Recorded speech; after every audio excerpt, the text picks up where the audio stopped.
Y mañana llevamos, como les contaba en mi intervención, y mañana llevamos la aprobación de la ley de eutanasia, que es algo que requiere y que cuenta con el respaldo del 80% de nuestra población.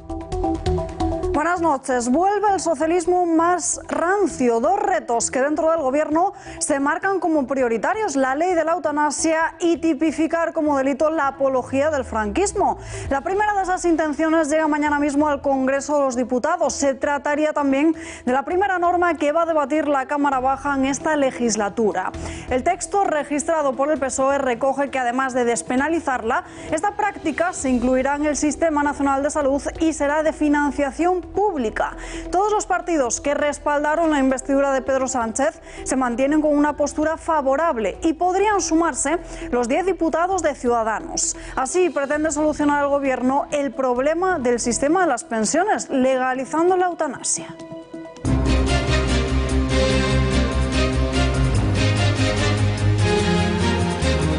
5 de abril es la fecha marcada en el calendario para los comicios en Galicia y el País Vasco. Adelanto electoral en ambas regiones, tratándose de la cuarta ocasión en la que gallegos y vascos acuden a la vez a las urnas.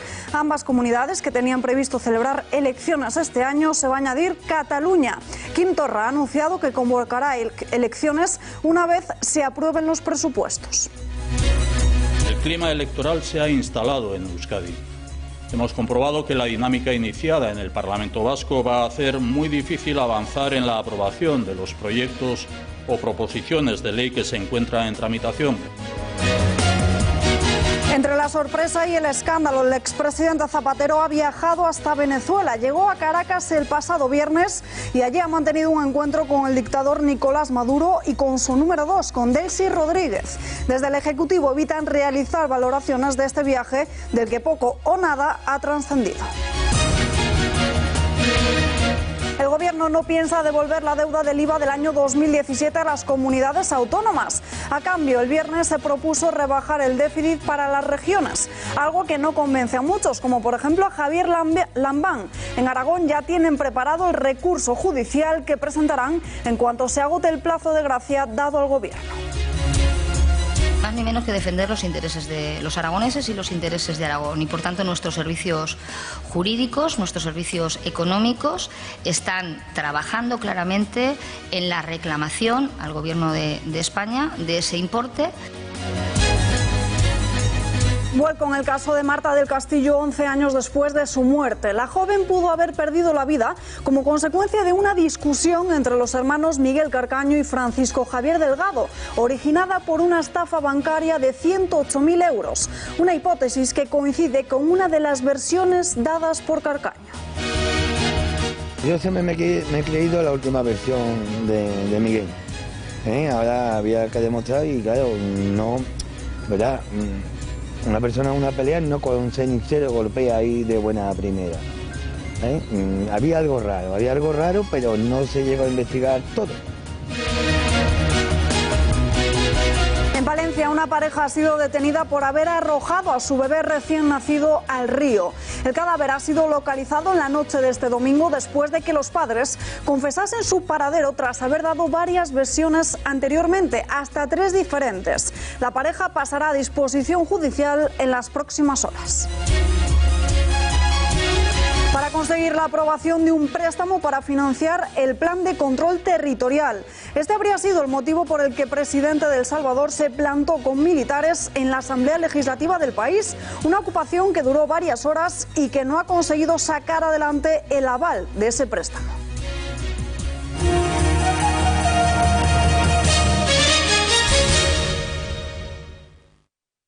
En este caso, la agenda real de los ciudadanos va por otro lado, va por lo que estamos haciendo nosotros en el Gobierno y en el Congreso de los Diputados. Y lo demás es ruido, Así ven desde el Gobierno el viaje de José Luis Rodríguez Zapatero a Venezuela y su encuentro con el chavismo. Una visita que se produce con todo el quilombo armado por la polémica de José Luis Ábalos y Delcy Rodríguez. Un escándalo que la Eurocámara va a debatir para saber si se han violado las sanciones comunitarias a Venezuela. Sabemos de Zapatero que ha viajado a Caracas, pero desconocemos qué se esconde detrás. Esta es la fotografía de la polémica. Zapatero y Maduro la protagonizan en Caracas, Venezuela. Un encuentro que se producía por sorpresa para la sociedad española este viernes en la sede del Ejecutivo Sudamericano y del que no han trascendido muchos más datos. ¿En qué condición va el señor Zapatero a negociar con Maduro? ¿Qué es? ¿Un mediador internacional? ¿Es un mediador internacional entre quién? La respuesta a esas preguntas la intentan dar desde el gobierno. Lo tildan de visita a título personal que nada tiene que ver con asuntos de Estado. Lo cierto es que el expresidente del gobierno, José Luis Rodríguez Zapatero, ha viajado en numerosas ocasiones a Venezuela. Yo he viajado 38 veces desde 2015 a Venezuela y por tanto creo que algo sé de lo que pasa allí. En 39 con este encuentro del viernes. Y es que ya en 2016 el expresidente ejerció labores de mediación en asuntos como la liberación de presos políticos, asuntos que fracasaron pero que le hicieron mantener el contacto con la cúpula venezolana. Un acercamiento criticado pero que Maduro considera que abrirá caminos para el diálogo. Un encuentro que se produce en mitad de la polémica reunión entre Delcy Rodríguez y Ábalos en Barajas y la supuesta conversación telefónica con Pedro Sánchez. Para Adriana Lastra no tiene mayor importancia, califica la polémica de ruido. Lo que les importa es Venezuela y si el ministro Ábalos se saludó durante 5 minutos, 10 o 20 con la vicepresidenta del Gobierno de Venezuela. Y ahora además, si el expresidente Zapatero se ve con el presidente Maduro o con el vicepresidente o con la vicepresidenta. A lo que se une la visita de Guaidó a España y el criticado recibimiento por la ministra de Exteriores en vez de por el presidente del gobierno, algo que Zapatero consideraba acertado en una entrevista en la SER. Pues en mi opinión no se equivoca, en mi opinión acierta. Unas declaraciones que mostrarían la senda ideológica de Zapatero y también de sus allegados políticos. Cataluña es, además de Venezuela, otro frente abierto para el gobierno. Si Zapatero voló a Caracas, Pedro Sánchez hizo lo propio a la región la semana pasada. Allí se vio con Quim Torra, lo que se presuponía como un paso previo a la apertura de la mesa de diálogo con el separatismo. Una mesa en la que los independentistas exigen a un mediador, una figura que en Moncloa niegan, pero con una jugada maestra, colocando en ese espacio a Pablo Iglesias. Pedro Sánchez y Quim Torra abren la puerta a la mesa de diálogo entre gobiernos para intentar reconducir el conflicto político en Cataluña. Mucha gente dice problema catalán, pero realmente es el problema de España, es el problema español, el problema territorial. Nos divide, nos enfrenta, nos bloquea, nos paraliza desde hace mucho tiempo. Lo que necesitamos es también tener al otro lado de la mesa, tener a unos interlocutores que tengan ese mismo convencimiento. La vicesecretaria general del PSOE, Adriana Lastra, ha rechazado la iniciativa de introducir la figura del mediador porque dice que lo son los 47 millones de españoles. Y que los, en este caso, mediadores de ese acuerdo sean los 47 millones de españoles. El presidente del gobierno, Pedro Sánchez, ha accedido a encabezar la delegación española en esta negociación, pero no lo va a hacer solo. El vicepresidente segundo del gobierno le va a acompañar, lo ha reconocido él mismo esta mañana. ¿Va a estar usted presente en la mesa de negociación Gobierno de España, Gobierno de Cataluña? Sí. ¿Estará el presidente del gobierno también? También. ¿Quién más formará parte de esa mesa? Esto le corresponde decirlo al presidente, no me corresponde anunciarlo a mí. Sí. ¿Cómo ha sido la conversación? ¿Usted lo ha pedido o ha sido una iniciativa del presidente del gobierno de estar presente en esa mesa de negociación entre gobiernos? El presidente me ha pedido que esté, por lo tanto mi obligación es estar. Ha asegurado que se lo ha pedido el propio Pedro Sánchez.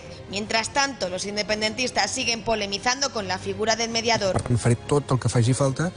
Haré todo lo que haga falta para ganar, no para ser grandilocuente, no para hacer gestos, no para hacer una simbología estéril que no me permita avanzar, no, para ganar definitivamente. Y si desde ese punto de vista se quiere calificar como independentismo pragmático, acepto la etiqueta. En cualquier caso, se trata de hacer todo lo posible para ganar. El que es tracta és de fer tot el possible per guanyar. La portavoz del partido de Torrent, Marta Vilalta, defiende que no debe ser una condición indispensable. Nosotros defendemos que no podemos renunciar al diálogo ni a la mesa de negociación por esta figura. Es decir, que no es una condición sine qua non para que esto se produzca. Para nosotros es más importante que haya la mesa de negociación, que se pueda reunir, que pueda trabajar, que esta mesa de negociación sea con un mediador. Pero a pesar de todo esto, la postura del gobierno socialista es la de querer avanzar, o eso dicen. Se quiere avanzar tanto en la relación con Cataluña, con el conjunto de los catalanes, como también con el conjunto de los españoles. 5 de abril, domingo de Ramos y elecciones vascas y gallegas. Alberto Núñez Feijóo ha confirmado lo de que desde esta mañana, tras conocer el adelanto electoral en el País Vasco, parecía un secreto a voces. A las 6:30 de la tarde ha convocado a los medios de comunicación para trasladarles el hecho de que el primer domingo del mes de abril habrá urnas. De este modo, los comicios en Galicia coinciden con los del País Vasco. La fecha escogida por el PNV es la que se estaba barajando desde que el posible adelanto electoral se llevase al Consejo la semana pasada. Mañana se procede a la disolución del Parlamento vasco y gallego, 54 días antes de ese 5 de abril. El clima electoral se ha instalado en Euskadi. Hemos comprobado que la dinámica iniciada en el Parlamento vasco va a hacer muy difícil avanzar en la aprobación de los proyectos o proposiciones de ley que se encuentran en tramitación. Son 29 iniciativas y es improbable que la gran mayoría de ellas puedan aprobarse en los meses que restan de legislatura. Esta decisión se adopta en beneficio de la sociedad vasca. Ahorramos a la ciudadanía una campaña electoral permanente a lo largo de los 8 próximos meses y la reducimos solo a 2. La eutanasia llega al Congreso de los Diputados. La Cámara Baja tramita a partir de este martes la iniciativa del PSOE. Desde la bancada socialista defienden una norma que no tenga resquicios que puedan ser impugnados más tarde en el Constitucional. Desde que se ha formado el Gobierno hemos subido las pensiones, hemos subido el salario a los funcionarios, hemos subido el salario mínimo interprofesional. Hemos trabajado día a día sin descanso en el Gobierno, por supuesto, también en el Congreso de los Diputados, y mañana llevamos, como les contaba en mi intervención, la aprobación de la ley de eutanasia, que es algo que requiere y que cuenta con el respaldo del 80% de nuestra población. No habrá consenso en torno a esta norma. La ley de eutanasia del Partido Socialista responde el Partido Popular con una de cuidados paliativos. Una propuesta que ha anunciado hoy la viceconsejera de Acción Social, Cuca Gamarra. El Partido Popular, a través del Grupo Parlamentario Popular, va a registrar la Ley Integral de Cuidados Paliativos. Esta ley se enmarca dentro de ese bloque de iniciativas que buscan garantizar un nuevo estado de bienestar. La sociedad española tiene muchas preocupaciones y lo que quiere son soluciones. El objetivo es enmarcar todas nuestras reformas, todas esas iniciativas, en dar respuestas a las demandas sociales y, en este caso, así lo hacemos.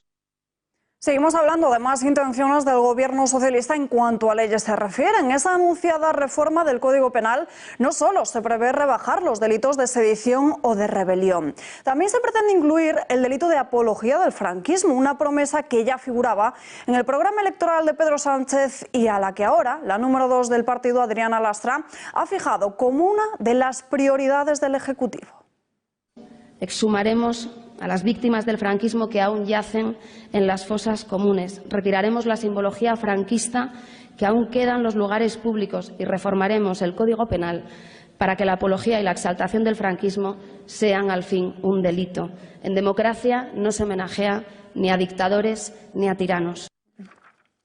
Desde Ciudadanos han puesto la voz crítica a esos intereses. Desde las filas naranjas han invitado al Ejecutivo del PSOE y de Podemos a dejar de preocuparse por el pasado y que lo hagan por los que ya se encuentran entre nosotros, como por ejemplo por los dictadores que están en el poder como Nicolás Maduro. Nosotros defendemos las libertades de las personas y defendemos que no se tiene que hacer apología a ningún tipo de dictador, de ningún tipo de ideología, sin ningún tipo de sesgo político. Los dictadores, en este caso, vulneran las libertades de los ciudadanos y nosotros lo hemos condenado siempre. Ahora, les voy a dejar una reflexión. Me preocupa muchísimo todo el esfuerzo que pone el Gobierno continuamente, no sé si es para solamente atraer el foco mediático, en combatir dictadores muertos y manda a Zapatero a reunirse con un dictador vivo. Eso me preocupa enormemente. Dentro de su ronda de contactos con las comunidades, Isabel Celaá se ha reunido este lunes con 3 consejeros de educación. Hoy ha sido el turno para los máximos responsables de esta materia de la Comunidad de Madrid, de Castilla y León y de Castilla-La Mancha. La semana pasada hizo lo propio con Andalucía y Valencia. El objetivo de esta ronda de contactos es exponer a los responsables educativos de esas comunidades autónomas las líneas generales de su ministerio. Educación tiene la vista puesta en la reforma con la que pretende derogar la vigente LOMCE. Asimismo, Isabel Celaá ha enviado un mensaje a la escuela concertada. Introducido también el tema de la necesidad de avanzar en equidad, en la posibilidad de que, teniendo en cuenta que la educación pública es eje vertebrador del sistema, una cuestión en la que creo hemos coincidido, desde la perspectiva de que efectivamente la educación pública es la correlativa respuesta que dan los poderes públicos al derecho fundamental de las personas, también tenemos una educación concertada, complementando a la pública, que ha de servir a los intereses sociales de la educación. Un encuentro en el que han estado presentes las discrepancias. El consejero de Educación de la Comunidad de Madrid, Enrique Osorio, ha trasladado a Celaá su inquietud por las leyes educativas que se pretenden sacar adelante. A juicio de Osorio, se trata de enfrentar el modelo de la concertada y el público, poniendo en tela de juicio la libertad de elección. Debía no existir, o sea, esto de la discusión, enfrentar la concertada con la pública, en fin, yo creo que debíamos erradicarlo de nuestro lenguaje, ¿no? Lo que pasa es que el acuerdo entre PSOE y Unidas Podemos pues tiene varias afirmaciones sobre la concertada peligrosas, porque si la regulación de la concertada está clara en las leyes orgánicas, está clara en la regulación autonómica, con una serie de controles sobre las actividades complementarias, otros controles en materia de Hacienda sobre las donaciones a las fundaciones educativas. En fin, es una normativa que no se puede imaginar a nivel autonómico el control absoluto que existe de eso, la inspección educativa está detrás. Pues si se incide en el documento PSOE y Unidas Podemos, pues sinceramente nos preocupa. Las feministas calientan el 8M con una manifestación en Madrid en la que han amenazado a Santiago Abascal. La protesta comenzó este sábado a las 12 del mediodía en la calle Alcalá, terminando en la Puerta del Sol. La cadena feminista estaba convocada por la Comisión del 8M Madrid. Durante el transcurso de la misma se escucharon amenazas y gritos contra el dirigente de Vox, como Madrid será la tumba de Abascal o mi copa menstrual en la boca de Abascal. A través de las redes sociales, Santiago Abascal les ha respondido. Ahí lo están viendo, el dirigente de Vox asegura a través de un tuit: el odio lo contamina todo y hace feas a personas muy guapas. Menos tumbas pide y más cunas. El futuro es para los que no se dejan corromper por la ordinariez, el rencor, la división y la saña. El Gobierno regala más déficit a las comunidades autónomas a cambio de relajar las pensiones a cuenta de la devolución del IVA, algo que no acaba de convencer a Aragón. El Ejecutivo Regional de Javier Lambán está esperando a que se cumpla el plazo dado al Gobierno para así poder acudir a la vía judicial. La asfixia económica que se ha sometido a comunidades autónomas y ayuntamientos han sido derivadas del Partido Popular en su acción de gobierno, cuando gobiernan e incluso siguen manteniendo esa posición cuando están ejerciendo la oposición. El Gobierno de Aragón está siendo coherente con lo que ha dicho y con lo que ha hecho, es decir, coherente con el aval que le sigue asistiendo desde que gobernamos esta comunidad autónoma. Y no es ni más ni menos que defender los intereses de los aragoneses y los intereses de Aragón. Y, por tanto, nuestros servicios jurídicos, nuestros servicios económicos están trabajando claramente en la reclamación al Gobierno de España de ese importe. Fue el pasado viernes cuando María Jesús Montero se reunió con los representantes autonómicos en el Consejo de Política Fiscal y hoy le ha tocado a la Administración local. La ministra de Hacienda y la de Política Territorial, Carolina Darias, han presidido la Comisión Nacional de la Administración Local, en la que se ha aprobado mantener la estabilidad presupuestaria. Para compensar ese efecto del IVA de 2017, que todavía está pendiente de pago, Montero propone la modificación de la regla de gasto para elevarla del 2,8% actual hasta el 2,9% y así otorgar una décima de margen a los ayuntamientos. Fue en el año 2014 cuando la economía salía de la crisis, el momento en el que la construcción encadenaba 2 trimestres consecutivos en negativo. 6 años después estamos ante la misma situación. Xavier Orcajo, periodista y director de Pulso Económico. Muy buenas noches. Muy buenas noches, Salva. El ladrillo ha pasado de liderar la recuperación económica a frenarse en seco. Es así, lo has definido perfectamente. El ladrillo se ha clavado en seco. Fíjate, en términos de inversión, que quizás es una de las maneras de ver esto con mayor eficiencia. En enero del año 19, la inversión en el ladrillo, casas residenciales, para entendernos, estaba en España al 4,5%. Vale. Y a finales del 19, eso a principios de año, a finales del 19 había llegado al menos 3,5%. Si lo miramos con lo que se llama técnicamente los visados de obra, pues oye, hemos terminado 2019 con un 25% menos visados de obra. O sea que la construcción en el terreno residencial está en mínimos. Otra cosa es la obra pública, que bueno, como fue año de elecciones, se han superado el bache, pero tampoco con alaraca.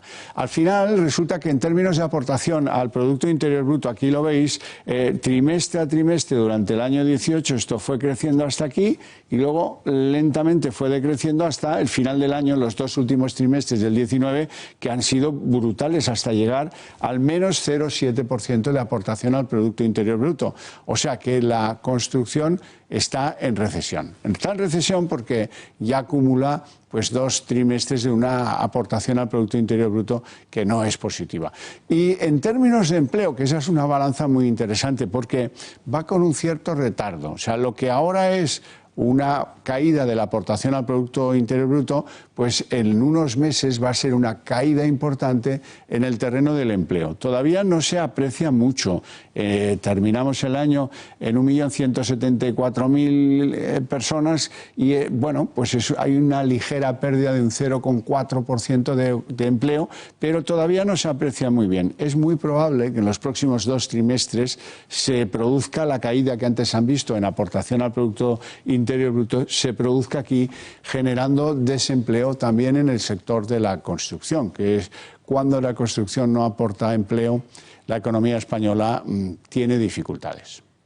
Gracias, Xavier, y muy buenas noches.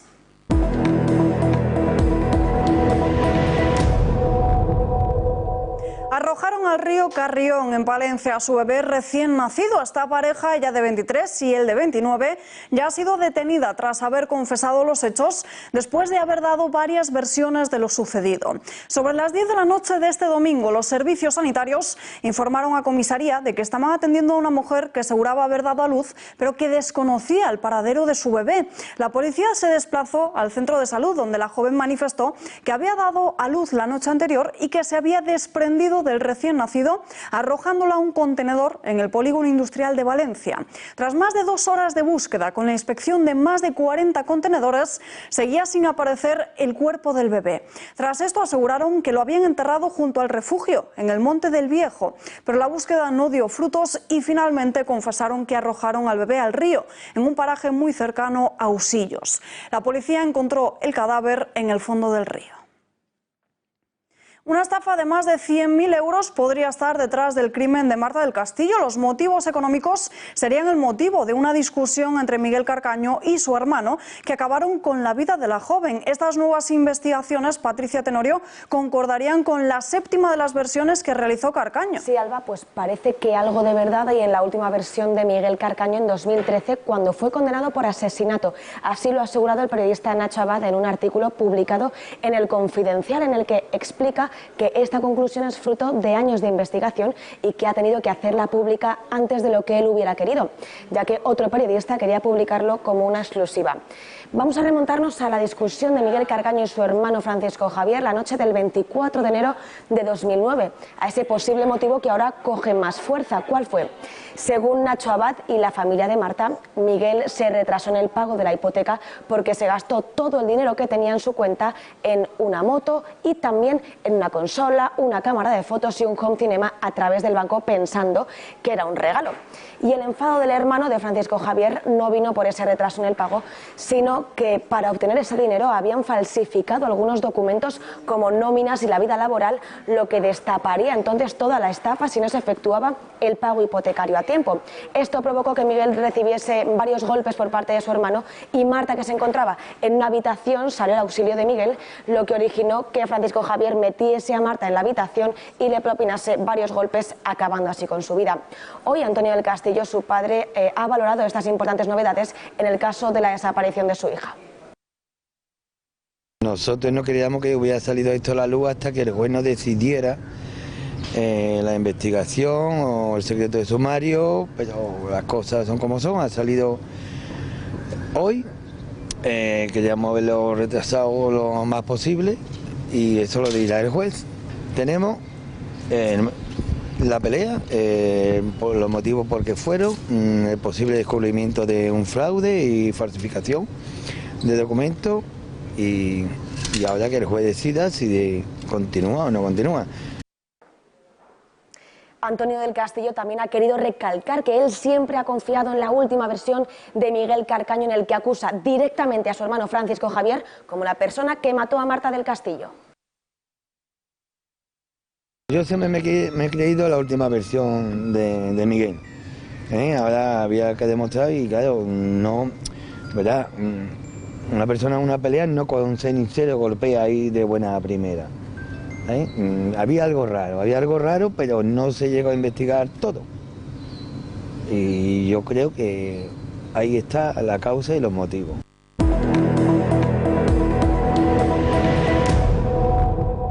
Tras semanas de balances y preocupación por el coronavirus, este lunes la cifra de muertos por el brote supera ya los 900 y de contagiados los 40.000. Hay 24 países infectados y los datos ponen los casos muy por encima, Alberto Soto, de los registrados por el SARS. Muy buenas noches.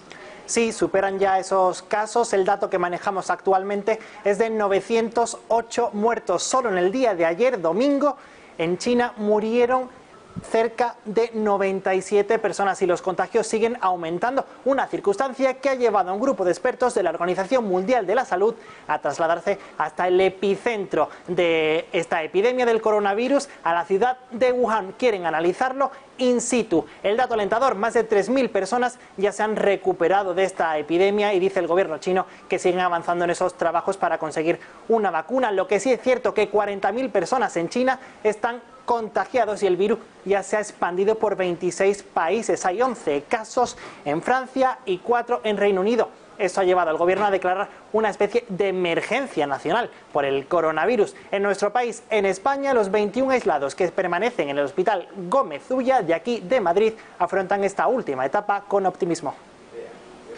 Lo que necesito es estar con mi familia y bueno, enfocamos los últimos días con mucho optimismo de que bueno, va llegando el final por fin. Llevamos cerca de un mes de aislamiento entre Wuhan y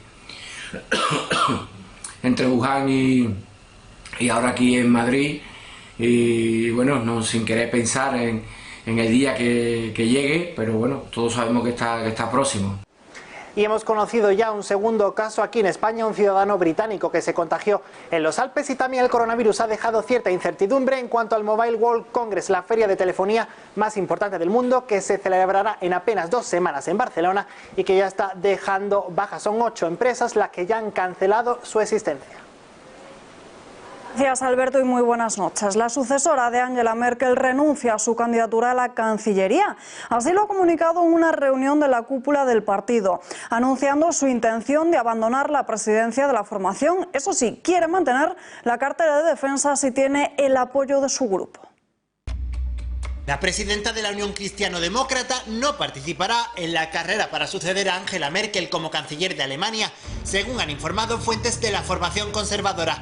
La decisión de la CDU llega días después de la crisis generada la semana pasada por la elección de un primer ministro liberal en el Estado Federado de Turingia con los votos del Partido Conservador y los de la formación de ultraderecha Alternativa por Alemania. Fuentes de la CDU consultadas han explicado que Kramp-Karrenbauer ha anunciado este lunes en la reunión ejecutiva del partido que renunciará al cargo de presidenta de la CDU y que no optará, por tanto, a ser candidata a canciller. Las mismas fuentes han dicho que también presentará la dimisión como presidenta del partido y que en verano se organizará, por tanto, un congreso para decidir quién será el candidato canciller en las próximas elecciones. Tras el anuncio de esta decisión, la canciller alemana Angela Merkel le ha agradecido el trabajo realizado y le ha pedido que siga como ministra de Defensa en su gobierno. Los militares han ocupado durante varias horas la Asamblea Legislativa de El Salvador. Nayib Bukele, el presidente de El Salvador, irrumpió este domingo en el Congreso de su país, escoltado por agentes de las Fuerzas Armadas, la Policía Nacional y de las unidades antimotines. Se pretendía exigir a los diputados la aprobación de un préstamo para así poder financiar el plan de control territorial. Desde el pasado viernes, el presidente convocó a los ciudadanos a movilizarse ante la sede de la Asamblea para presionar y exigir la aprobación de ese préstamo. No ha sido avalado porque integrantes de la Comisión de Hacienda aseguran que el Ejecutivo no ha explicado con qué detalle se va a ejecutar ese dinero.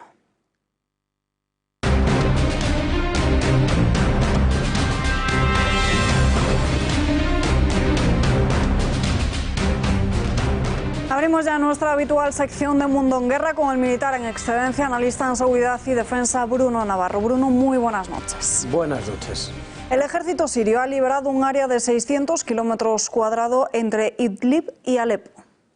Sí, es un área enorme. Estamos hablando ya de 600, incluso se habla ya de 1.200 en las últimas informaciones, 1.200 kilómetros cuadrados.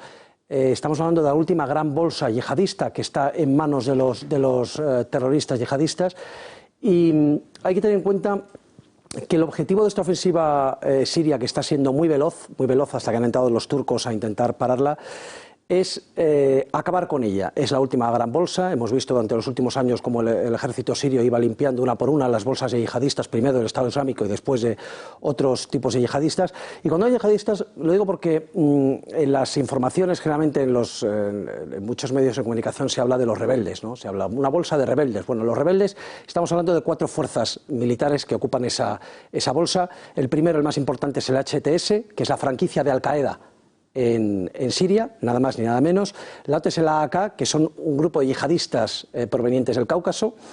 El siguiente es un grupo que se llama Incita a los Creyentes, que está vinculado a Al-Qaeda y realizó numerosísimos ataques en octubre contra las fuerzas sirias, a pesar de que había un alto el fuego. Y por último, el Partido del Turquestán en Siria, que es un grupo que tiene sus bases en Afganistán, Pakistán y China y que también está vinculado a Al-Qaeda. Estos son los rebeldes que nos venden. Evidentemente es una bolsa de yihadistas. Y ese es el objetivo, acabar con ellos. La ofensiva empezó hace 2 meses y medio, con lo cual lleva su tiempo, pero la verdad es que los avances han sido espectaculares. Y para hacernos una idea de hasta qué punto realmente las fuerzas en combate dentro de la bolsa son yihadistas, tengamos en cuenta que Estados Unidos reconoce, pero reconoce de forma pública y sin ningún tipo de secretismo, reconoce de forma pública el ejército norteamericano, que aprovecha las ofensivas sirias contra la bolsa de Idlib para bombardear ellos mismos los objetivos de Al-Qaeda que hay dentro, matando a todos los líderes que puede dentro de la bolsa, cuando precisamente Siria y Estados Unidos son enemigos acérrimos, ¿no? Sin embargo, realizan estas operaciones gracias a que los sirios pues abren la veda, por así decirlo, del combate. ¿Cuándo se iniciaron las operaciones de las tropas sirias al oeste de Alepo para así acabar con la presencia de estos grupos terroristas? Pues como he dicho, hace 2 meses y medio, aproximadamente a finales de noviembre. Hay que tener en cuenta que durante estos años, hablamos de 11 años de guerra, el gobierno sirio lo primero que ha tenido que hacer es luchar en todos los frentes, prácticamente por su supervivencia en todo el país. Después, una vez que se fueron aclarando las cosas con la intervención de Rusia, empezaron a focalizarse en el oeste, esa carrera entre los kurdos por un lado y los sirios por otro, para acorralar al Estado Islámico, acabar con él en el oeste del país, en el este del país, perdón, y cada uno intentar ocupar el mayor espacio posible. Fue una auténtica carrera, casi como la carrera del oro del oeste americano, ¿no? Al final, una vez que llegaron uno junto a otro y se tocaron, hicieron línea, no luchan entre ellos, kurdos y sirios, excepto algún encontronazo aislado, con lo cual ya los sirios pudieron mirar hacia adentro otra vez, hacia dentro del país y volver a ocuparse de los otros focos yihadistas. Acabado el Estado Islámico, se empezaron a limpiar una por una las bolsas yihadistas que había en el centro y en el sur del país. Las iban limpiando, en ocasiones con combate, en la mayoría de los casos llegando a acuerdos con ellos, diciendo: os vais aquí, nos hacéis el terreno y os podéis ir ¿a dónde? A Idlib, precisamente. Les iban enviando en autobuses rusos a todos los yihadistas hacia Idlib. Al menos se conseguía esa recuperación del territorio. ¿Qué ocurre? Que ahora ya el gobierno sirio ha recuperado todo el territorio que no está en manos de las fuerzas kurdas, y por lo tanto ya puede focalizarse en destruir la resistencia de esta bolsa y poder entrar y recuperar el resto del país. Para eso realizó ya una operación a mediados de año, entre abril y agosto, lo llamó Amanecer de Idlib, y lo que hizo fue recuperar el sur, la parte sur, la esquina sur de la bolsa. Pero esta ofensiva es mucho mayor, el objetivo no es público, pero todo apunta a que el objetivo era acabar realmente con la bolsa y avanzar hacia Idlib, tomar la capital y hacer que se derrumbe toda la bolsa. Digo que en agosto se paró la primera ofensiva, precisamente por un acuerdo, un alto el fuego, promovido por Siria y Rusia. La multitud de ataques desde la bolsa hacia afuera, hacia los sirios, durante el mes de octubre propició que en noviembre se preparara esta nueva ofensiva del ejército sirio, y todo apuntaba, si no hubiera habido intervención turca, que la bolsa iba a caer, porque están muy cerquita de Idlib, pero los turcos han entrado en fuerza con grandes refuerzos, con la intención no de ser meros observadores como hasta ahora, sino de interponerse y de proteger a sus aliados yihadistas. ¿Está aumentando la tensión entre Rusia y Turquía? Sí, evidentemente, muchísimo. Por un lado, porque Turquía está sufriendo bajas, y eso, lógicamente, para un ejército que no está directamente involucrado en los combates, pues no es asumible. El 3 de febrero murieron 7 soldados turcos y un contratista, y ahora han muerto hoy mismo otros 5. Y también porque Turquía está perdiendo pie en Siria, ¿no? Turquía había organizado una serie de puestos a lo largo de toda la frontera, entre todo el frente, entre Idlib, entre los yihadistas y el ejército sirio, una serie de puestos de observación, de interposición, que pretendían, bueno, observamos, negociamos, avisamos, estamos aquí y nadie va a atacar. Bueno, pues los sirios avanzan y lo que hacen es, cuando llegan a un puesto turco, es rodearlo. No atacarlo, rodearlo. A veces hay bombardeos, como ha ocurrido, pero por lo general se puede interpretar que no son exprofeso, que son errores. Y el caso es que rodean los puestos turcos, ya han rodeado muchísimos de ellos, los rodean y siguen avanzando, con lo cual no les tocan, y los turcos se quedan y dicen: bueno, pues mis órdenes son observar, pero no interponerme. Esto posiblemente esté cambiando ya, ¿no? Además hay que tener en cuenta que los turcos han respondido a estos muertos que hemos dicho, a estos 13 muertos en total han tenido los turcos, han respondido. En el primer bombardeo respondieron con 76 bajas sirias, sus propios bombardeos de represalia, y en el de hoy dicen que han matado a más de 100 soldados sirios. Realmente los turcos están respondiendo muy duramente, y esto es difícilmente asumible por el régimen sirio y por sus aliados rusos, ¿no? Y además es que está enviando miles de hombres, carros de combate, vehículos de todo tipo, armamento pesado al frente para interponerse, y bueno, esto podría significar que Siria y Turquía entraran en guerra. Si los sirios siguen atacando, llega un momento en que no van a poder atacar otra cosa que no sea turcos, es decir, ya no van a tener yihadistas enfrente, sino mezclados con turcos, y por lo tanto se podría iniciar una guerra abierta, formal, una declaración de guerra entre Siria y Turquía, en la que Rusia se vería abocada a intervenir del lado sirio. Yo creo que esto no es ni es bueno para la región, ni es bueno para el mundo, y desde luego no es bueno para Turquía ni para Rusia, que seguramente lo intentarán evitar. 500.000 de personas escapan hacia la frontera turca por los combates. ¿Estamos ante la peor crisis humanitaria en años de conflicto? Bueno, la ONU ya habla de casi 700.000 refugiados y desplazados. Recordamos que refugiado es el que huye del país, y desplazado es el que se queda, el que se mueve también, pero se refugia dentro del país, ¿de acuerdo? Entonces es desplazado interno. Para lo que nos importa, que es el movimiento no voluntario de personas que tienen que abandonarlo todo, nos da igual si es refugiado o desplazado, estamos hablando de casi 700.000.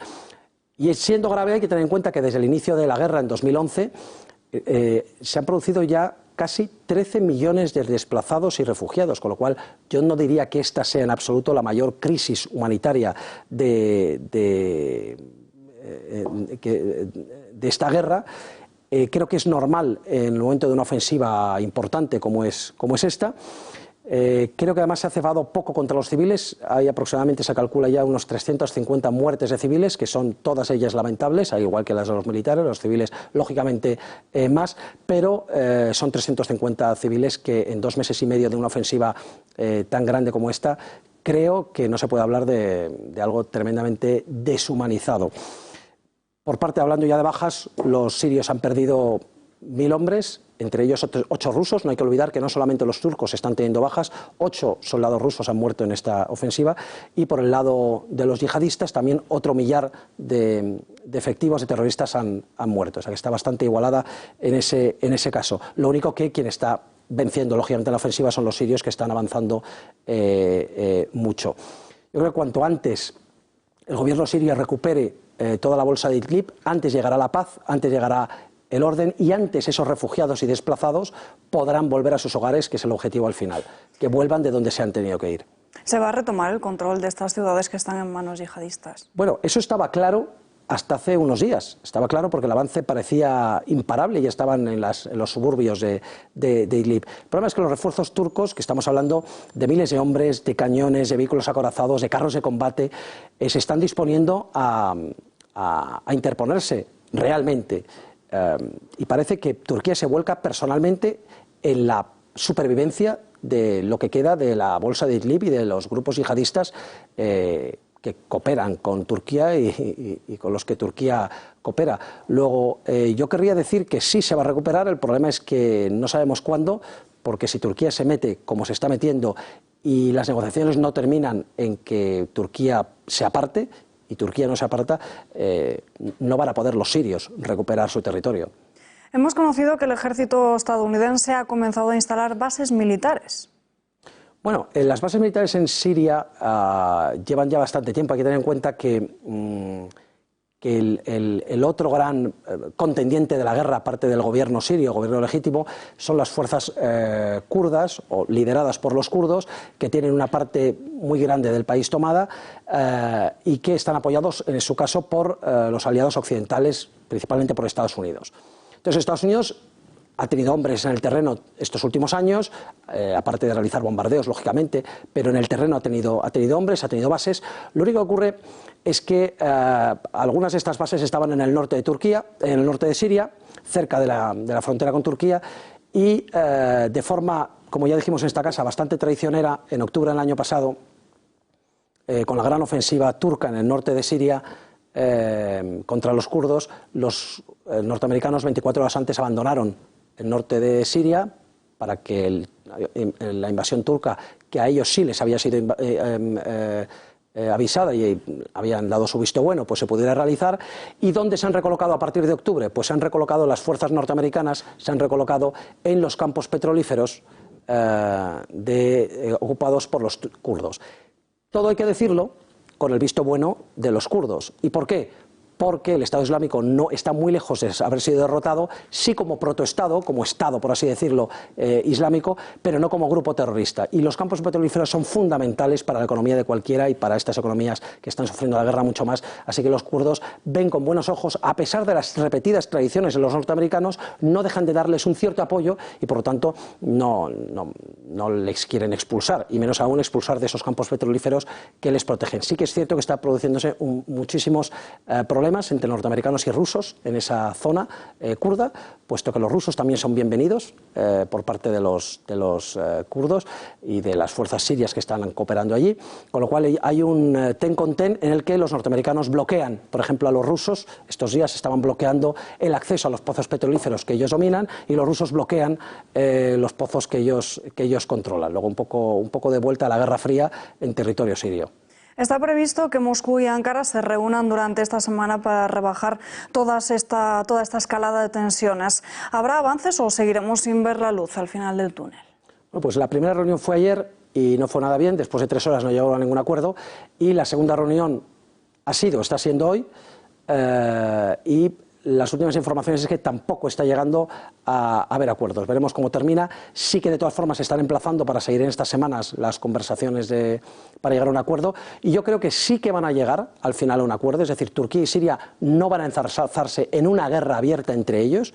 Luego tienen que llegar a un acuerdo con Idlib seguro, porque si no, los sirios y naturalmente lo que acuerden Turquía y Rusia en estas negociaciones, los sirios lo van a tener que acatar, porque si no se quedan con su gran protector que es Rusia. Así que yo creo que van a llegar a un acuerdo. El problema es que ese acuerdo, desgraciadamente, mi opinión, ojalá me equivoque, es que no va a significar una recuperación de Idlib para el gobierno.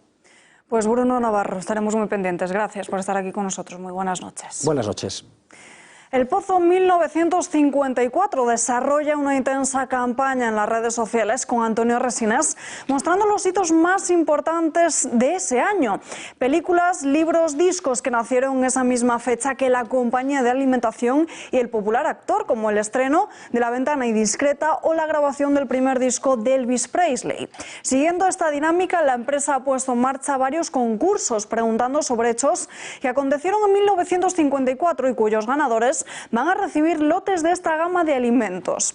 Edición 1954 está compuesta por jamón cocido extra, jamón cocido braseado y pechuga de pavo braseada. Soluciones de alimentación que comparten varias características, tales como su alto contenido de carne, el origen 100% nacional de las materias primas usadas para su elaboración y que en todas las referencias comercializadas las recetas han sido mejoradas. La gama se completa con la Imperial Clásica, edición 1954, uno de los productos emblemáticos de la compañía, elaborada como siempre con carnes de la mejor calidad y tripa natural que le concede una flora uniforme.